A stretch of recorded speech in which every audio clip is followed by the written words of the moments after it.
क्रोधी व्यक्ति का जीवन बदल देगी। गौतम बुद्ध की ये कथा। एक दिन गौतम बुद्ध अपने शिष्यों के साथ एकदम शांत बैठे हुए थे। उन्हें इस प्रकार बैठे हुए देख शिष्य चिंतित हुए कि कहीं वह अस्वस्थ तो नहीं है। एक शिष्य ने उनसे पूछा कि आज वह मौन क्यों बैठे हैं? क्या शिष्यों से कोई गलती हो गई है? इसी बीच एक अन्य शिष्य ने पूछा कि क्या वह अस्वस्थ हैं? पर बुद्ध मौन रहे। तभी कुछ दूर खड़ा व्यक्ति जोर से चिल्लाया, आज मुझे सभा में बैठने की अनुमति क्यों नहीं दी गई है? बुद्ध आंखें बंद करके ध्यान मग्न हो गए। वह व्यक्ति फिर से चिल्लाया, मुझे प्रवेश की अनुमति क्यों नहीं मिली? इसी बीच एक उदार शिष्य ने उसका पक्ष लेते हुए कहा कि उसे सभा में आने की अनुमति प्रदान की जाए।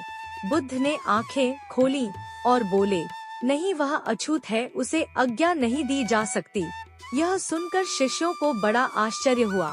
बुद्ध उनके मन का भाव समझ गए और बोले, हाँ, वह अछूत है। इस पर कई शिष्य बोले, हमारे आश्रम में जात पात का कोई भेद ही नहीं, फिर वह अछूत कैसे हो गया? तब बुद्ध ने समझाया, आज वह क्रोधित होकर आया है। क्रोध से जीवन की एकाग्रता भंग होती है।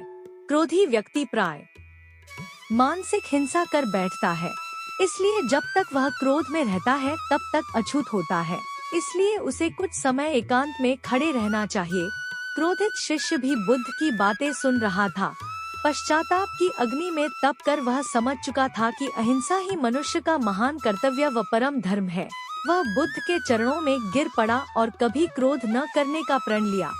शिक्षा आशय यह है कि क्रोध के कारण व्यक्ति अनर्थ कर बैठता है और पश्चाताप उसे बाद में होता है, जिसका कोई लाभ नहीं मिलता। इसलिए हमें क्रोध नहीं करना चाहिए। असल मायने में क्रोधित व्यक्ति अछूत हो जाता है और उसे अकेला छोड़ देना चाहिए।